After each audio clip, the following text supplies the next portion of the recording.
ஓம் ஸ்ரீ மகா பெரிவா சரணம். ஓம் ஸ்ரீ மாத்ரே நமஹ.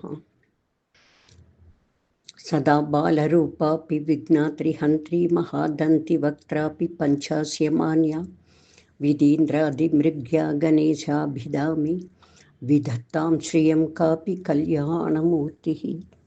மாதக்ஷணம் ஸ்னபய மாம் தவ வீக்ஷிதேன மந்தாக்ஷிதேன சுஜனை அபரோக்ஷிதேன காமாட்சி கர்ம திமிரோத்கர பாஸ்கரேண ஸ்ரேயஸ்கரேண மதுபத்யுதி தஸ்கரேண.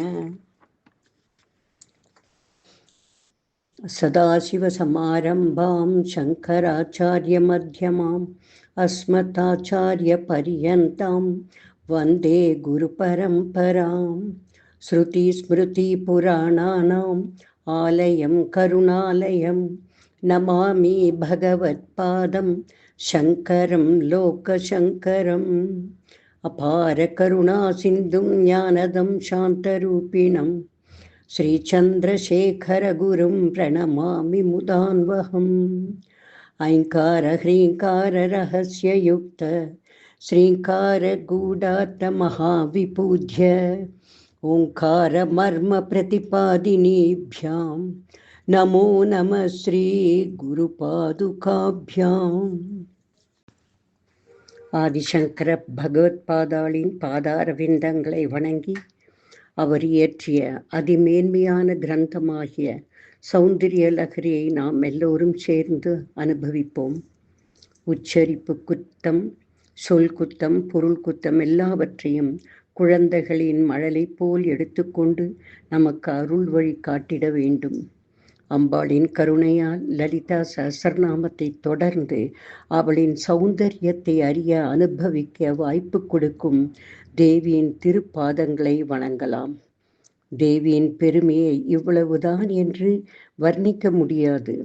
சர்வ ஜனங்களுக்கும் தாயாரான பராசக்தியிடம் மேலான பக்தி ஏற்பட வேண்டும் என்று உத்தேசித்து பகவத் பாதாள் இந்த சௌந்தரிய லகரி என்கிற கிரந்தத்தை இயற்றியிருக்கிறார்.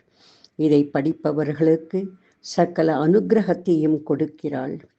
இந்த கிரந்தத்தை கல்பக விருட்சமாக பூலோகத்தில் ஸ்தாபிக்க சாக்ஷாத் பரமசிவனே கேரள க்ஷேத்திரத்தில் சிவகுரு ஆரியாம்பாள் என்கிற திவ்ய தம்பதிகளை ஒரு நிமித்தமாக வைத்துக்கொண்டு சங்கர பகவத் பாதாள் என்கிற திருநாமத்தோடு அவதரித்தார்.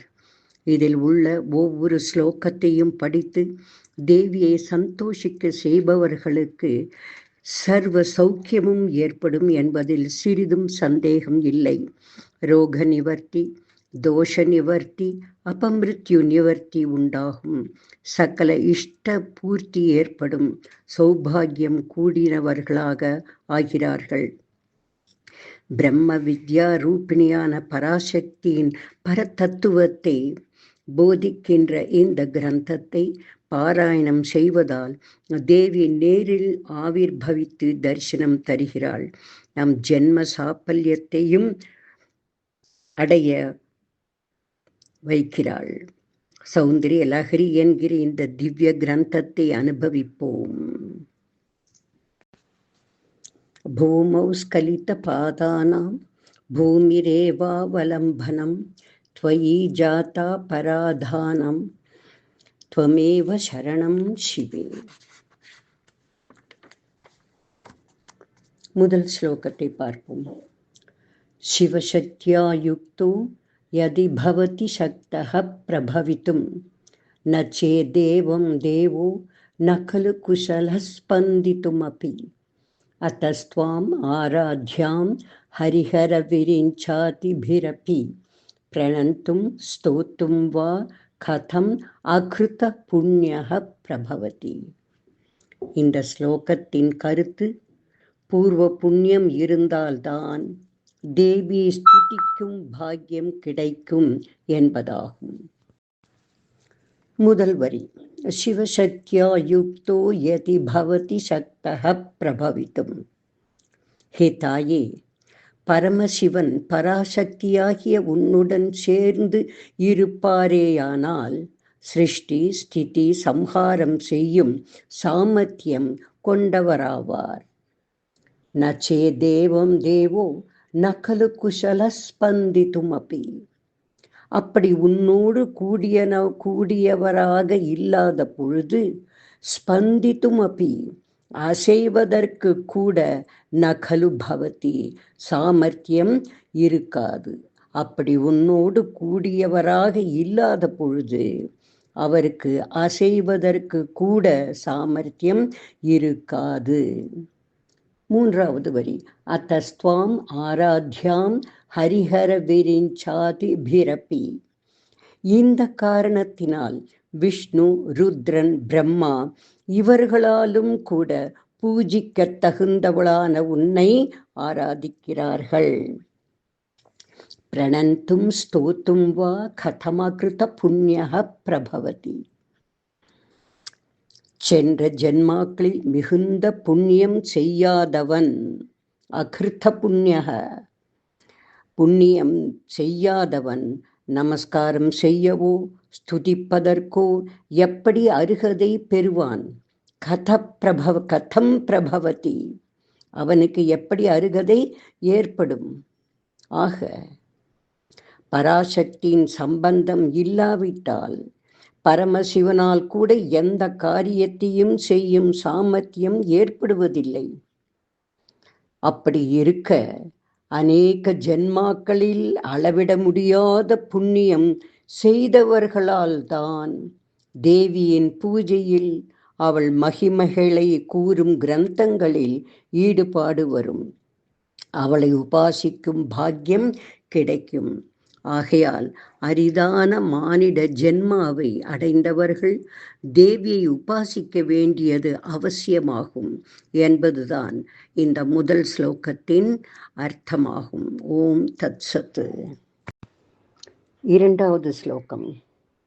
தனீயாம் சம்பாம்சும் தவ சரண பங்கேருக பவம் விரிஞ்சி சஞ்சின்பன் விரச்சயதி லோகான விகலம் வஹத்யேனம் சௌரிஹி கதமபி சஹஸ்ரேண சிரசாம் ஹரசம்க்ஷுத்யைனம் பஜதி பசிதோ தூளன விதிம்.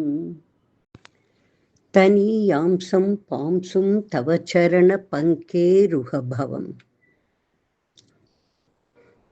ஹே தேவி, உன்னுடைய தாமரை பூ போன்ற உன் பாதங்களிலிருந்து உண்டான தனீயாம்சம் பாம்சும் மிகவும் சூக்ஷ்மமாக உள்ள பாத தூளியை விரிஞ்சி சஞ்சின்பன் விரச்சயதி லோகான அவிகலம். விரிஞ்சி என்கிற பிரம்மாவானவர் ஒன்று திரட்டி, அந்த பாத தூளியை ஒன்று திரட்டி 14 லோகங்களையும் அவிகலம் ஒன்றுக்கொன்று மோதாமல் விசாலமாக இருக்கும்படி சிருஷ்டிக்கிறார். வஹத்யேனம் சௌரிஹி கதமபி சஹஸ்ரேண சிரசாம். அப்படியே சௌரி எனப்படும் ஆதிசேஷன் ரூபமாக விளங்கி வரும் மகாவிஷ்ணுவானவர் 14 லோகங்களாக பிரிக்கப்பட்ட உனது பாத தூளியை தனது 1000 தலைகளால் கதமபி மிகுந்த பிரயாசத்துடன் தாங்கிக் கொண்டு ரட்சிக்கிறார். ஹரசம்க்ஷுத்யைனம் பஜதி பசிதோ தூளன விதிம். அப்படியே சம்ஹரிப்பவரான ருத்ரனும் உன் பாத தூளியை சம்க்ஷுத்யைனம் நன்றாக பொடி செய்து பசிதோ தூளன விதிம் பஸ்பம் போல் தன் பாதம் முதல் சிரஸ்வரை தன் ஷரீரத்தில் பூசிக்கொண்டு சேவிக்கிறார். இப்படி பிரம்மாவும் விஷ்ணுவும் ஈஸ்வரனும் தேவியின் பாத தூளியை மேன்மையுடன் வணங்குகிறார்கள். அம்பாள் நடந்து வரும்பொழுது அவள் பாதத்தில் ஒட்டிக்கொள்ளும் பாத தூளி மிகவும் சிரேஷ்டமானது என்று கூறும் ஸ்லோகம் இது. ஆனால் ஜீவர்களான நமக்கு அந்த பாத தூளி எப்படி கிடைக்கும்? இந்த ஸ்லோகத்தை படிப்பதுதான் ஒரே வழி.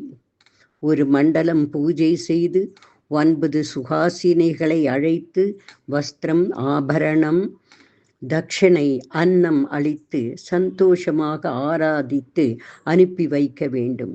இத்தகைய வழிபாட்டில் பராம்பிகையின் அருளுக்கு பாத்திரமாகிறார்கள். சர்வ வித்யா பிராப்தியும் அஷ்ட ஐஸ்வர்யமும் புத்திர களத்திர சம்பத்துக்களும் கூடியனவனாகிறான். ஓம் தத் சத்து. இனி 3வது ஸ்லோகம். அவித்யானாம் அந்தஸ்திமிரமிஹிரத்வீபநகரி ஜடானாம் சைத்தன்யஸ்தபகமகரந்தஸ்ருதிஜரி தரித்ராணாம் சிந்தாமணிகுணநிகா ஜன்மஜலதௌ நிமக்னானாம் தம்ஷ்ட்ரா முரரிபுவராஹஸ்ய பவதி. இந்த 3வது ஸ்லோகமும் ஜெகன்மாதாவின் பாதத்தூளியின் பெருமையை கூறுகிறது. அவித்யானாம் அந்தஸ்திமிரமிஹிர த்வீபநகரி.